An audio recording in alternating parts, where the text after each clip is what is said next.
Vous êtes certainement l'homme politique français, en tant que président de la région Hauts-de-France, qui a le plus, comme on dit, mouillé le maillot pour sauver cette aciérie et ses 281 emplois à Saint-Saulve dans le Nord. Il y avait un repreneur, un seul, Altifort, qui devait arriver avec 10 millions de fonds à lui et 20 millions d'investissements. Coup de tonnerre, on a appris aujourd'hui qu'Altifort n'avait pas ses fonds et donc que l'avenir d'Ascoval s'assombrit. Le ministère de l'économie parle... il emploie des mots forts, nous avons été bernés. Qu'est-ce que vous en dites, vous, en tant que président de la région ? Que c'est pas encore fini. Que c'est pas encore fini et qu'on n'a pas remué ciel et terre depuis des mois et des mois avec les salariés pour laisser tomber maintenant. Parce qu'il y a plusieurs possibilités. La première, c'est que Altifort puisse réunir les 25 millions d'euros d'obligations qui leur ont été promis, signés par un fonds espagnol, avec des documents qui ont été présentés devant le tribunal à l'époque, parce que s'ils présentent justement ces fonds-là, dans ces conditions-là, la reprise n'a pas besoin d'être annulée. On a l'impression que vous accrochez coûte que coûte, et pour la bonne cause, on va dire, les salariés dans la région Nord, pour un marché, celui de l'acier très fin que produit notamment Ascoval, pour un marché inexistant peut-être. Eh ben non, justement, il n'est pas inexistant ce marché. Et j'en veux pour preuve que nous avons depuis le projet de reprise 6 nouveaux gros clients qui ne sont pas là pour nous faire plaisir, qui sont là tout simplement parce qu'ils ont besoin d'acier et qu'ils font confiance au boulot des salariés d'Ascoval. Ces 6 nouveaux clients, ils ont signé pour 60 000 tonnes d'acier. C'est pas une paille, 60 000 tonnes.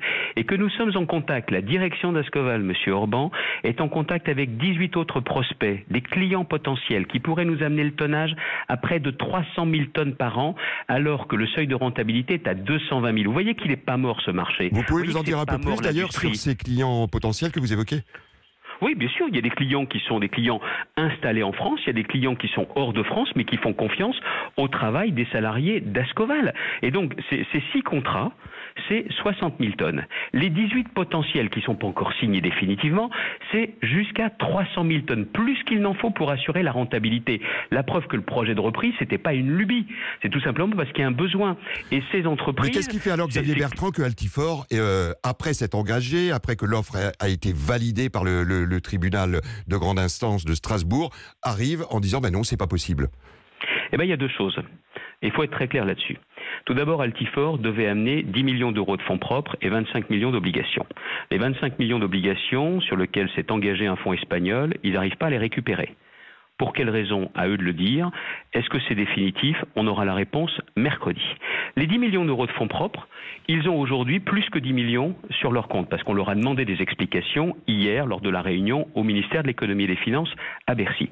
Il s'avère que les assureurs crédits français ont décidé de dégrader la note d'Altifort parce qu'on avait beaucoup parlé d'Altifort et ils se sont demandé si Altifort c'était du solide.